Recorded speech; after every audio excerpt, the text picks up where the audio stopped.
Welcome to our next episode of Goes the Fact. Today we're now at Dorney Park for their big ACE event. Yep, we're here. This is day 2 of our big 2024 trip, and we're here at Dorney Park for the Clowning Around with ACE event. Yeah. And we just rode Thunderhawk and Steel Force. Yeah, we just got those out way right before we did the intro, just because they had an ERT on Thunderhawk and Steel Force had no line on it, so we just knocked those two out of the way. Yep, but we're here to enjoy the day at Dorney. We're going to film some cool stuff that ACE has planned for the ACE members, and we'll see you here in the park in a few minutes. Alright, we just did Possessed.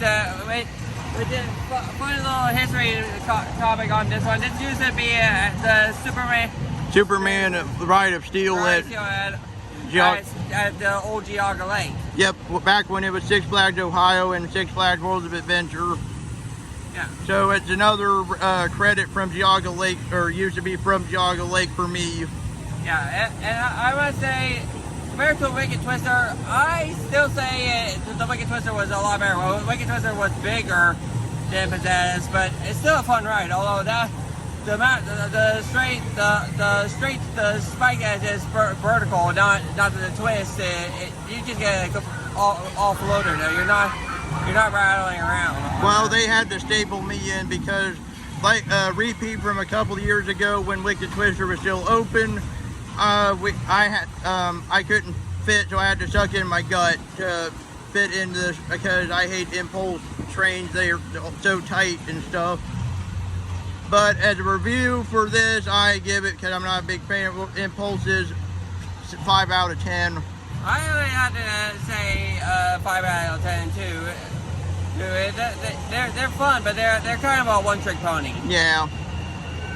But also to make up, we forgot to do the review for Thunderhawk and Steel Force. Yeah, which we'll just quick tell you our opinions. I mean, Steel Force is a DH Morgan. They're fun, but they're more or less about the same. But it's a nice fun airtime machine that is glossy smooth. Yep. So I had no. So since it's my first technical full DH Morgan, unless you count Phantom's Revenge, since it's a hybrid, I'm going to give this a Steel Force an 8 out of 10. I would actually say 9 out of 10, just because it has some nice solid floater. And for Thunderhawk, of course, since it's its 100th anniversary this year, actually the day we're here is the actual 100th birthday of Thunderhawk. I'm going to put it in my number 5 for my top 5 wooden coasters. Yeah, I would say it's still mid-range. I mean, it's a great one. Don't get me wrong. It's a great wooden coaster and has a lot of nice history, but it's more middle of the road for me. You gotta give it a little leniency though, because it is 100 years old. I am. But I've been on a lot of really good wooden coasters. Mr. Timber, Beast, Racers, Blue Street. At Cedar Point, I've been on and the Phoenix, El Toro. I could go on. Yeah, but I've also been on some really bad ones. But I would say it's probably on par with Blue Streak at Cedar Point. But for me, Thunderhawk, 8.5 out of 10. I would have to give it a 6 out of 10. Well, that's partially because I got stapled. Yeah, but for right now, we're actually going to check out the rest of the park while we're here, and we will see you in a few minutes.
Right, we just got off of Hydra the Revenge, and it is my second favorite B&M floorless. Actually, my second in general, if you don't count Rougarou.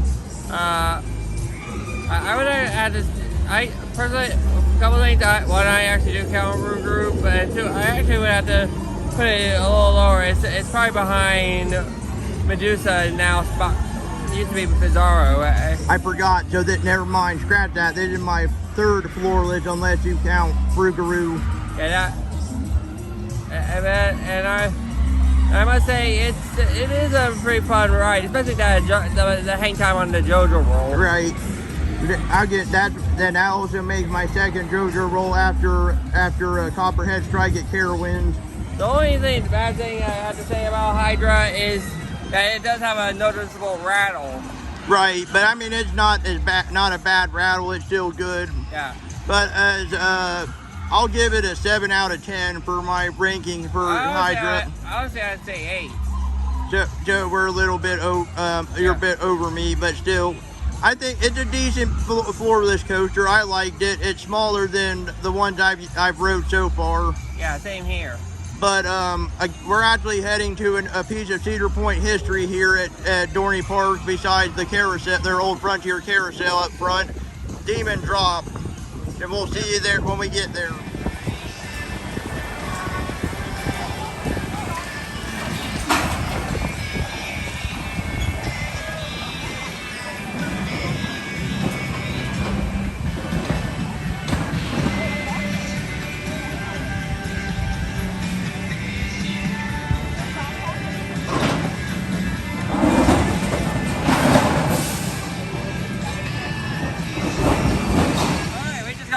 Demon Drop, and I must say, once again, it's a really good ride. Yes, it is. I loved it. I've never got to ride it when it was at Cedar Point, when it was still also called Demon Drop. Yeah, I've ridden it at both locations, both at Cedar Point and at here. And for those who are fellow coaster enthusiasts who also try to keep credits, I have bounced around with it, but with this as as a matter of debate whether I should count this as 1 credit or 2 credits. Most people I've talked to and myself count it as we count it as 2 credits, since I rode it both at Cedar Point and here at Dorney. But leave it down in the comments if you would think it's 1 or 2 credits. Also, do you actually consider both to be a actual roller coaster? Because some people are debatable if it's really a coaster credit or not. Yeah. In my opinion, yes, it is.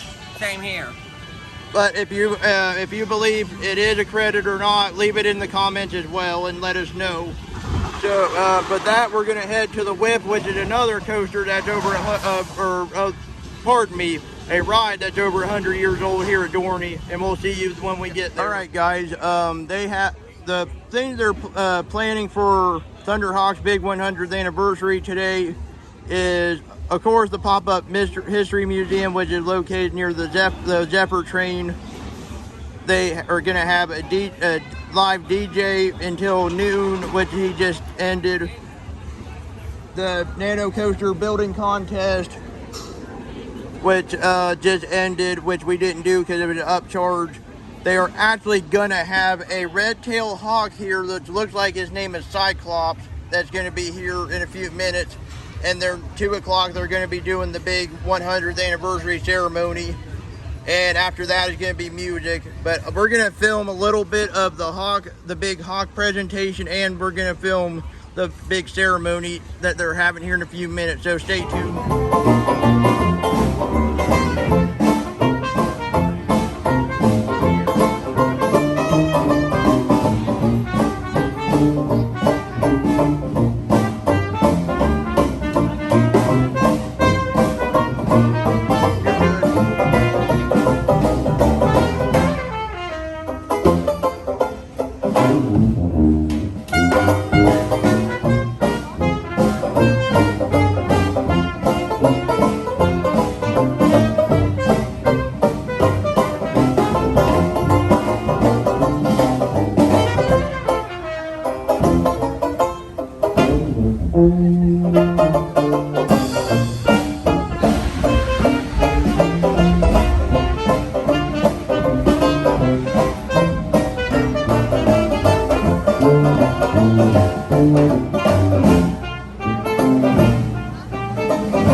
Sorry, guys.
Off a Talon, and I would say I do like the smaller B&M inverts because they just pack a punch. Yep, it's actually because I like the ride layout and it's much shorter. It's in my top 3 above, below Afterburner and below Banshee. So that's my top 3 out of the 5 that we've rode. Yep. But so I think 8 out of 10 for Talon. I would agree on that one. 8 out of 10, especially because of that helix. That helix is just really tight and forceful. And it has the one element I'm not a big fan of on Banshee, the very last one at the finale of it. I can't remember, the double corkscrew, I believe is what it is. The inline twist still? Yes, inline twist. I don't like that. So that's one thing this doesn't have that Banshee has, and that's that inline twist. But we're going to check out our final coaster credit for here. Aside from Iron Menace. Aside from Iron Menace, which will be the best for last. And we'll see you after we get off of Wild Mouse. Alright, we just got off of the Wild Mouse. And I must say, it was a little surprising. They had the trims turned off on certain parts of it. Hairpin turns. Yeah, on certain parts of it, yes. But we realized something when we were waiting in line. It's a mirrored version of what we rode yesterday. If you haven't watched part 1 of our 2024 trip, the Dark Knight coaster. Yeah, I'm pretty sure the Dark Knight was an indoor version of the Wild Mouse. Yeah. But yeah, that's what John noticed. Like, that's an indoor, that's just a mirrored copy of what we just rode yesterday. But yeah, since that's the case, I think this is going to be probably one of the lowest I've ranked in any of our big trip here so far, and that is, I'll give it a 4 out of 10. I actually really give it a 5 out of 10 because it goes hairpins. Yeah, but Dark Knight's at 5. That's because, one, it has a better advantage because it's inside and has theming. Yeah. But other than that, so far that's the lowest ranking on the coaster rankings here so far. Yeah. But we got 2 more to go, and we'll see you in a few minutes.